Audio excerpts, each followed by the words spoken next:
President of Hopeful, Sean Gallagher. Sean, you're very welcome. Great to be here, Alan. It's wonderful to be back here. I was explaining to some of your colleagues that I was chairman of a market club back in 1980-81 when I was attending the Agricultural College in Jagoe.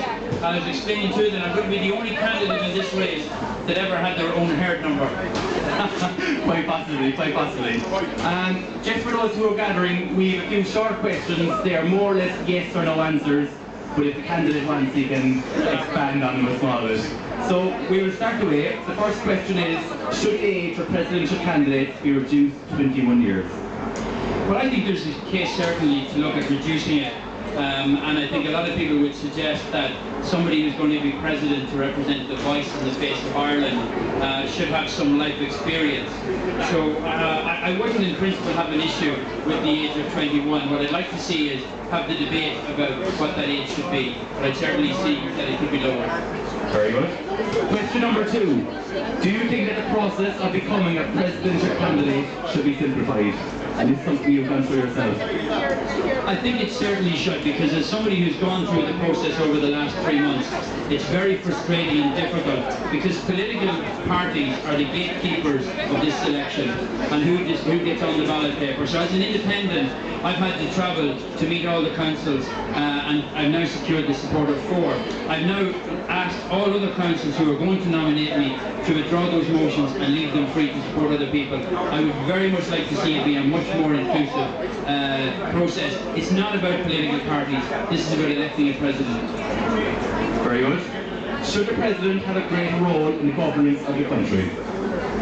I think the Constitution clearly defines the role, and I think there are 3 elements of it. There's the judiciary, the executive, and obviously then the Oireachtas legislation. So I think the President, the role is fine as it is within the Constitution, but I think there's scope for it to be redefined, like Mary Robinson redefined it.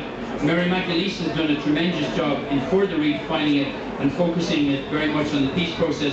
I want to redefine it even further and do for jobs and enterprise what Mary McAleese has done for the peace process. Excellent.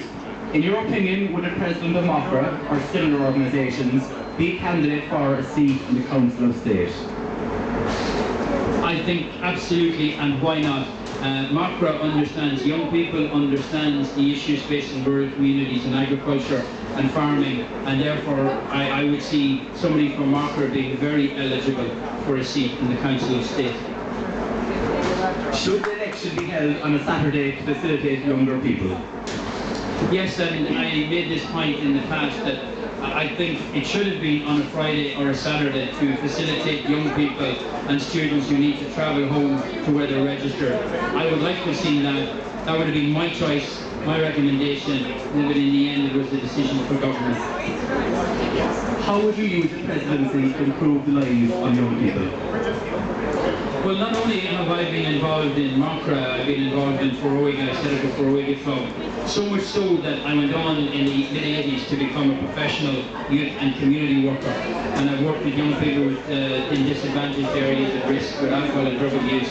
I absolutely believe that we need to spend so much investment in young people to give them the skills, the confidence for the future. So I would focus very much, just like Mary McAleese did in terms of where she went, where she visited, to herald the organisations such as Macra, who do so much to not only just build a social network, but also the character of all the members.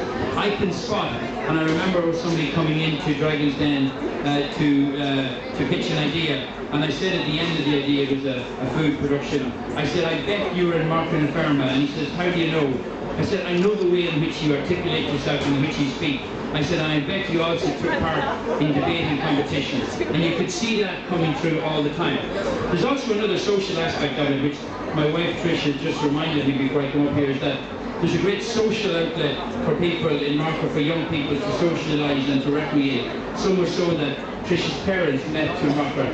So I think there's a great, and also throughout the country, all your clubs, have this network, and I think more and more it's about network and it's about learning, and I think Macra are playing a tremendous role in it. Very good. Just to finish, you said you were involved in Macra. What have been the main skills that you and the life experience that you've got from Macra? How has that benefited you? I think many of the values that I have are very much those of Macra that I would have learned. How to chair a meeting, how to have this conversation with you in public. Very many people are nervous about speaking in public. I think that's one of the great things that Macra gives it. I think it helps to build communication and team building skills. Above all, I think it's about developing a sense of self-confidence and a sense of self-determination, that our future doesn't happen to us. We've got to go out there and create it. And I think that's what Macra is very much about doing, about getting out there and about making things happen. And I think more than ever, we need that spirit of Macra now at the centre of the next chapter of Ireland's future. Excellent. Thank you very much, Sean. Before you go, you might